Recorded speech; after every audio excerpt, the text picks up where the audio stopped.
आज हम लोग बात करने वाले हैं बीएड प्रथम वर्ष के paper code EPC 2 paper code EPC 2 के अंतर्गत यूनिट 2 की आज हम चर्चा करेंगे। यूनिट 2 में हम सभी को पढ़ना है विजुअल आर्ट्स एंड क्राफ्ट्स, यानी कि दृश्य कला एवं शिल्प। विजुअल आर्ट्स एंड क्राफ्ट्स के अंतर्गत आज हमारा टॉपिक है सोर्सेस ऑफ आर्ट स्टडी, यानी कि कला अध्ययन के स्रोत।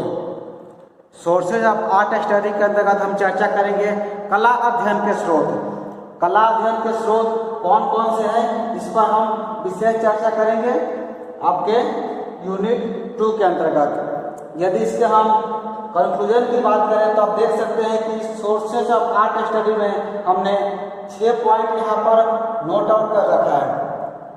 और भी सोर्सेज हो सकते हैं, लेकिन ये सबसे महत्वपूर्ण है, जिसमें जो पहला आता है आपका हिस्टोरिकल बुक, यानी कि ऐतिहासिक ग्रंथ। ऐतिहासिक ग्रंथ जो है कला अध्ययन के सबसे महत्वपूर्ण स्रोत में इसको माना गया है।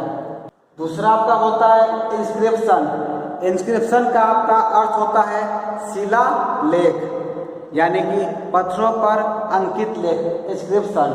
एवं तीसरा होता है ओल्ड रुअन्स। ओल्ड रुअन्स का मतलब होता है पुराने खंडहर या पुराने महल, जिससे हमको आर्ट स्टडी के बारे में सोर्स का पता चलता है।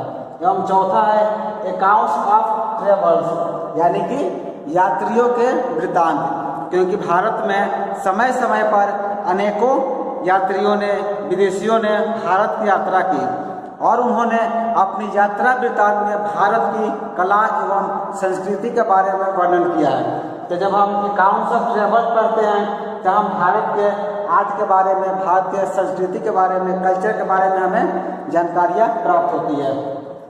और छठा आपका है सिल्स एंड कॉइन्स, यानी कि सिक्के एवं मोहरे। हमें जो है सिक्के एवं मोहरे भी प्राप्त हुए हैं, जिससे हम भारतीय कला एवं संस्कृति को जान पाते हैं।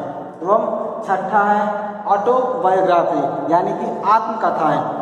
भारत में समय समय पर अनेकों राजाओं व महाराजाओं द्वारा अपनी ऑटोबायोग्राफी, आत्मकथाएं लिखवाई गई, जिसको पढ़ करके हमें पता चलता है कि भारत की कला एवं संस्कृति कितनी उन्नत रही है। तो चलिए एक एक करके हम सभी को डिफाइन करते हैं। पहला है आपका हिस्टोरिकल बुक, यानी कि ऐतिहासिक ग्रंथ। ये कहा गया है कि कला अध्ययन के स्रोत का जो अभिप्राय है उन साधनों से है जो प्राचीन कला के इतिहास को जानने में सहायक है। क्योंकि यदि बात करते हैं कि सोर्सेज ऑफ आर्ट स्टडी क्या है, तो कला अध्ययन के स्रोत क्या है, तो स्रोत उन साधनों से हम मानते हैं जो कि हमें हमारे प्राचीन कला के इतिहास को जानने में सहायक होते हैं। तो यही वो 6 पॉइंट है जो कि हमारे इतिहास को, हमारी संस्कृति को जानने में सहायक है। तो पहला हमारा है हिस्टोरिकल बुक, यानी कि ऐतिहासिक ग्रंथ। वर्तमान में हमारे समक्ष कुछ ऐसे ग्रंथ प्राप्त हैं जिनमें प्राचीन समय की कला विषयक जानकारियाँ हमें प्राप्त होती है। राजा महाराजाओं के राज्यकाल में घटित घटनाओं का वर्णन भी इन ग्रंथों से हमें प्राप्त होता है, जिनसे हम प्राचीन कला को आसानी से समझ सकते हैं। हमारे समक्ष वर्तमान में बहुत सारे हिस्टोरिकल बुक, बहुत सारे ऐतिहासिक ग्रंथ मौजूद है, जिसमें हमें ये पता चलता है कि उस कालखंड में, उस समय में हमारे भारत में कला एवं संस्कृति कितनी उन्नत रही थी, एवं उस समय शासन व्यवस्था कैसी थी, वहाँ के लोग कैसे थे, राज्य शासन प्रणाली कैसे चलता था। इस सब के बारे में हमें जानकारियाँ प्राप्त होती है हिस्टोरिकल बुक के माध्यम से। और दूसरा आपका है इंस्क्रिप्शन, यानी कि शिला लेख। शिला का अर्थ होता है पत्थर और लेख होता है लिखा हुआ, यानी कि पत्थर पर लिखा हुआ। उसको बोलते हैं हम लोग इंस्क्रिप्शन बोलते हैं अंग्रेजी में, हिंदी में बोलते हैं उसको शिला लेख। तो शिला लेख, या इसको आप बोल सकते हैं पत्थरों पर अंकित प्राचीन लेख। शिलालेख एवं पत्थरों पर अंकित प्राचीन लेखों से कला, धर्म एवं वास्तु निर्माण के विषय में हमें जानकारियाँ प्राप्त होती है। यदि आप सभी इतिहास पढ़े होंगे या इतिहास के विद्यार्थी रहे होंगे तो आपको पता होगा कि महाराजा अशोक के द्वारा अनेक धर्मलेख एवं शिलाओं का जो है निर्माण किया गया था। यदि हम मौर्य काल पढ़ते हैं, मौर्य पीरियड के बारे में जानते हैं तो हमें पता चलता है कि महाराजा अशोक ने कितने शिलालेख का निर्माण करवाया था। वो पिलर बनवाते थे और उस पिलर पर अपना आदेश को लिखवाते थे, जिसको पढ़ करके हम मौर्य काल की कला के विषय में हमें जानकारियाँ प्राप्त होती है। यदि आप सभी को याद होगा तो हम बताना चाहते हैं कि जो भारत का अशोक स्तंभ है वो भी अशोक के एक स्तंभ से ही लिया गया है, जो कि वर्तमान में सारनाथ म्यूजियम सारनाथ में संग्रहित है और सारनाथ से प्राप्त हुआ था। जो भारत में अभी हम अशोक स्तंभ प्रतीक चिन्ह देखते हैं वो भी अशोक के कालखंड का ही बना हुआ, अशोक के द्वारा ही वो उसको बनवाया गया था। और तीसरा आपका है ओल्ड रुइंस यानी कि प्राचीन खंडहर। उत्खनन के पश्चात प्राचीन समय में निर्मित धार्मिक स्थल, स्मारक तथा मूर्तियों के बारे में हमें जानकारियाँ प्राप्त होती है। जब भी हम किसी चीज़ का उत्खनन करते हैं, वहाँ साफ सफाई करते हैं तो वहाँ छिपे कला एवं संस्कृति के बारे में बहुत से हमें वस्तुएं प्राप्त होती है, जिससे हम उस कालखंड के बारे में जान पाते हैं। आप सभी को यदि ज्ञात होगा तो बिहार का जो वैशाली जिला है, वैशाली में भी अशोक का एक पिलर प्राप्त हुआ है जिस पर एक शेर बैठा हुआ है। वो जो अशोक का जो शिलालेख प्राप्त हुआ है, पहले वहाँ पर पूरे तरह से मिट्टी से ढका हुआ था, केवल ऊपर एक शेर दिखता था। बाद में अंग्रेजों के समय उसको साफ सफाई किया गया, तब वहाँ पर उस जगह के बारे में पता चला, लोगों के बारे में मालूम चला कि यहाँ पर अशोक के द्वारा एक शिलालेख का निर्माण करा गया था, एक अशोक स्तंभ बनवाया गया था। तो कहीं पर भी उत्खनन के पश्चात हमें जो है वहाँ के धार्मिक स्थल एवं मूर्तियों के मिलने से उस कालखंड के कला के बारे में हमें सूचनाएं एवं जानकारियाँ प्राप्त होती है। एक और हम एग्जाम्पल आपको देना चाहेंगे। अजंता को आप सभी जानते होंगे।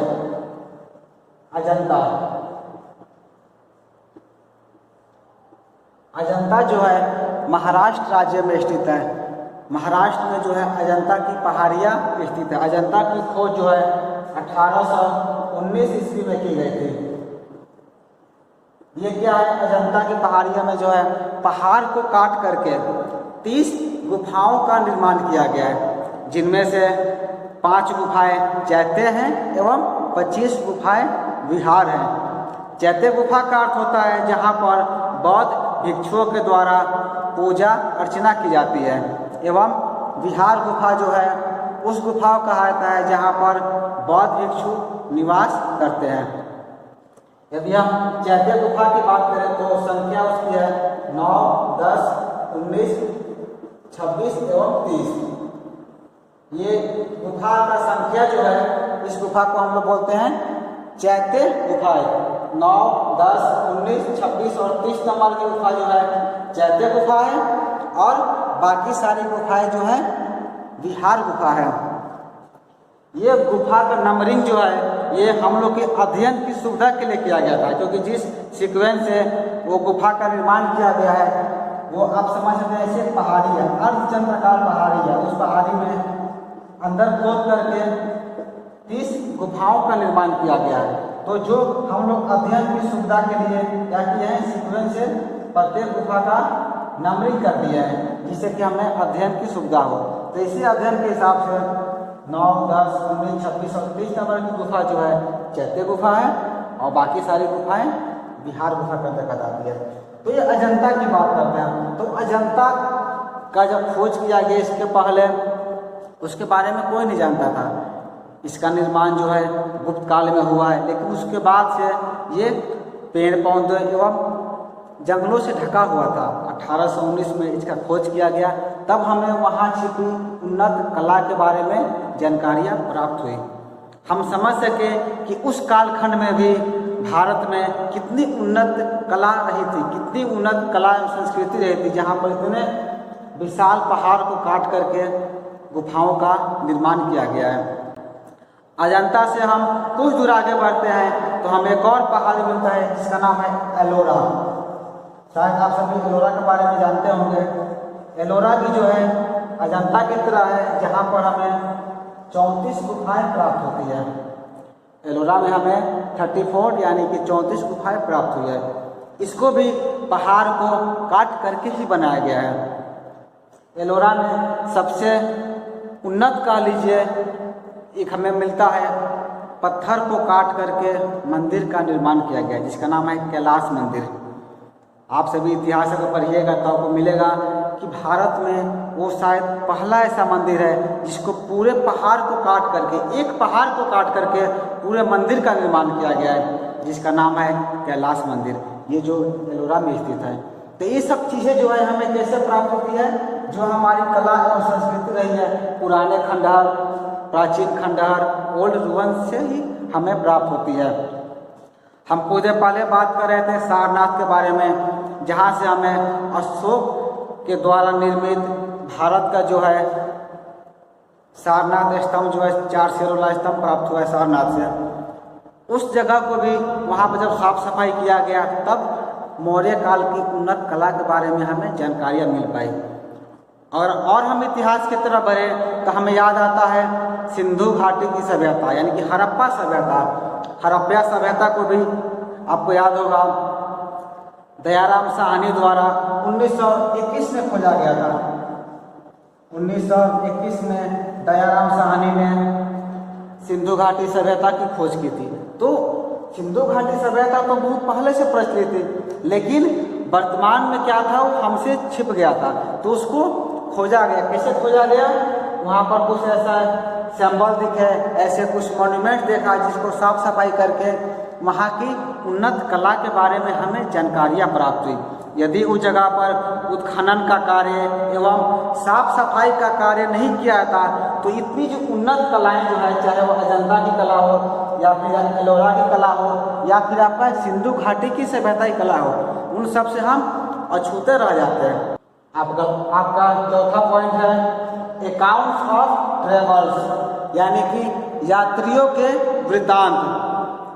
आप सभी इतिहास में पढ़ते हैं कि भारत में समय समय पर अनेक विदेशी यात्रियों ने भारत की यात्रा की।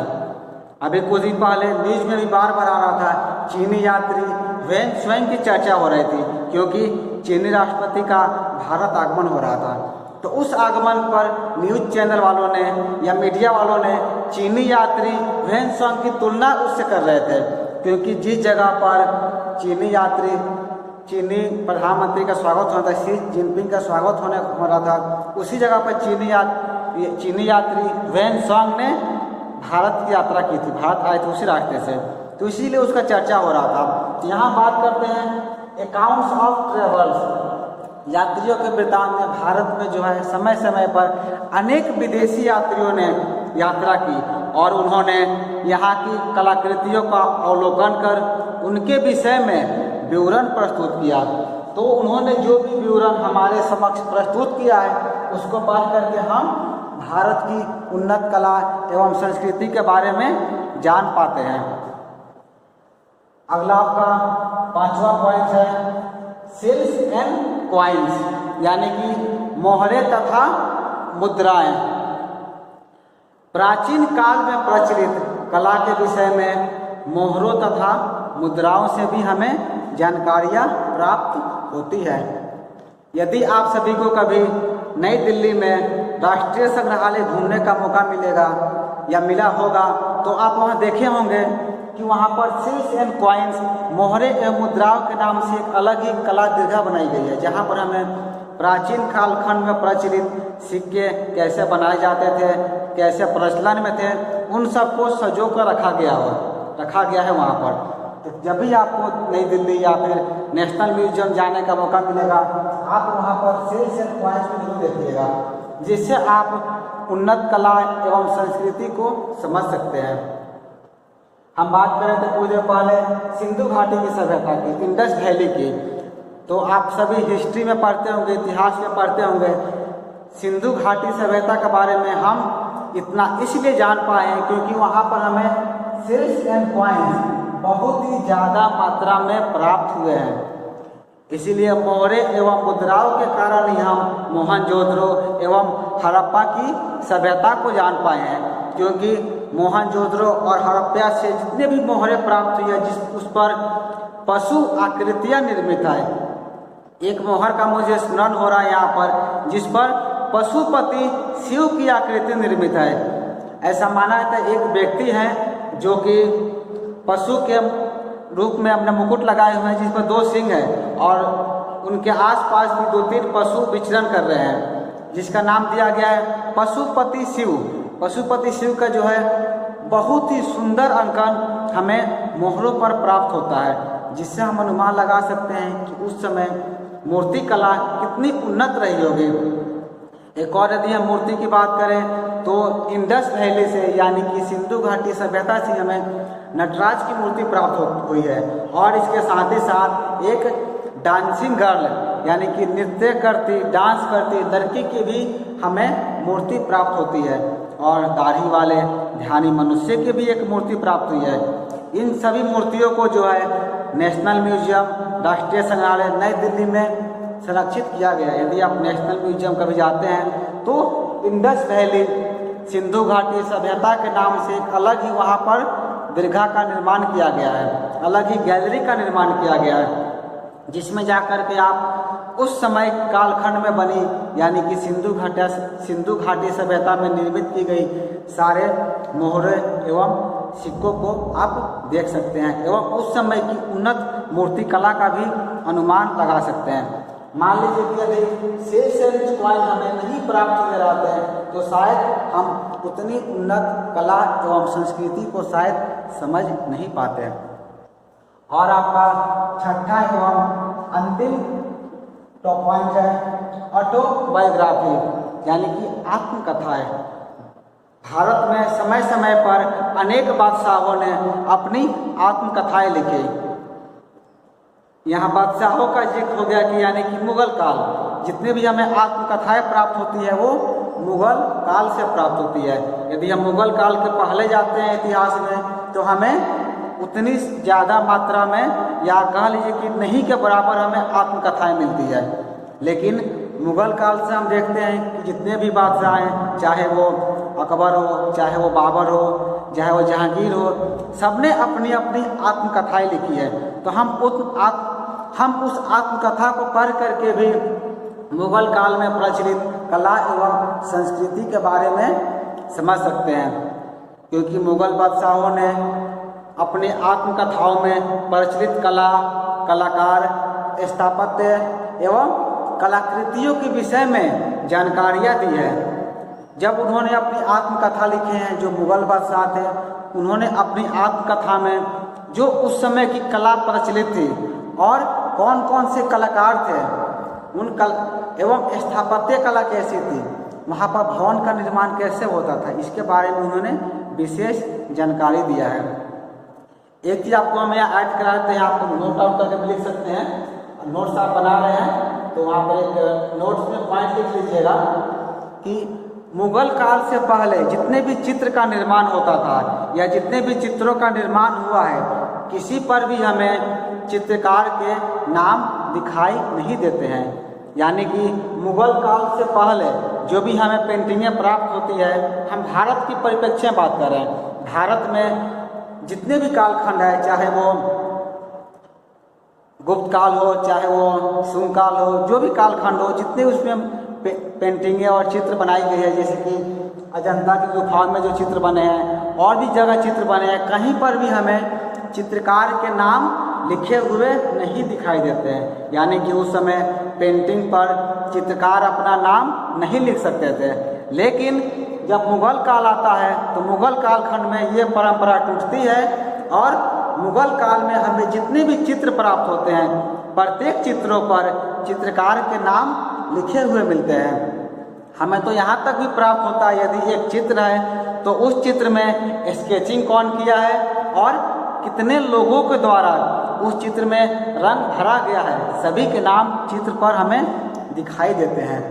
तो हम कह सकते हैं कि यदि चित्रों पर नाम लिखने की जो प्रथा चली थी वो मुगल काल से ही चली थी। मुगल काल से पहले हमें किसी भी चित्रों में किसी भी कलाकार के नाम अंकित नहीं दिखाई देते हैं। इसीलिए हम मुगल काल के पहले कौन कौन चित्रकार थे उनके बारे में हमें जानकारियाँ प्राप्त नहीं होती है, क्योंकि किसी भी पेंटिंग पर किसी चित्रकार ने अपना नाम नहीं लिखा है।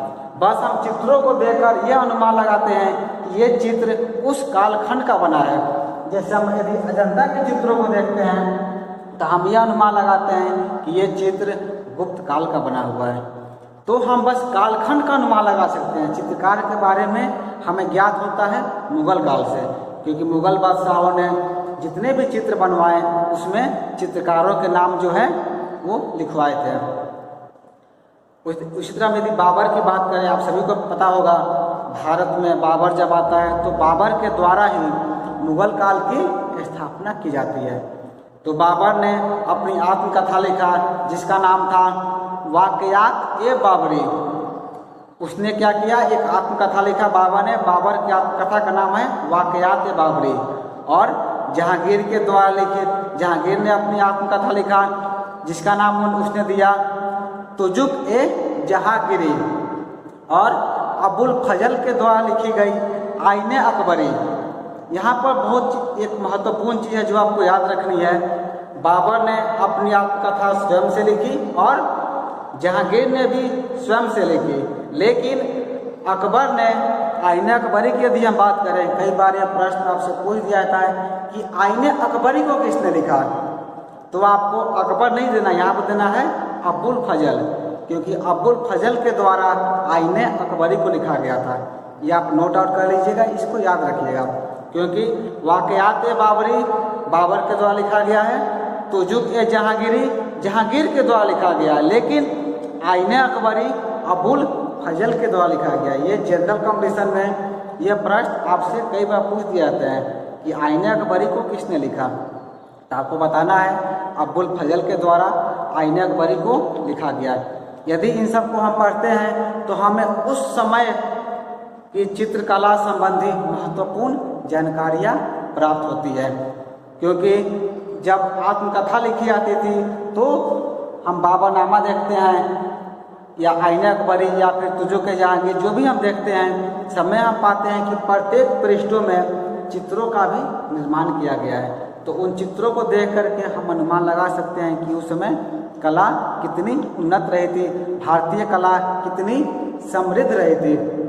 तो ये जो आपके स्रोत थे, इन सब स्रोतों के आधार पर हमें भारतीय चित्रकला एवं मूर्ति कला के विषय में महत्वपूर्ण जानकारी एवं इम्पोर्टेंस नॉलेज प्राप्त होता है, महत्वपूर्ण जानकारियाँ प्राप्त होती है। इन सब का अध्ययन करते हैं तो हम पाते हैं कि हमारी संस्कृति, भारतीय संस्कृति में कला कितनी उन्नत रही थी।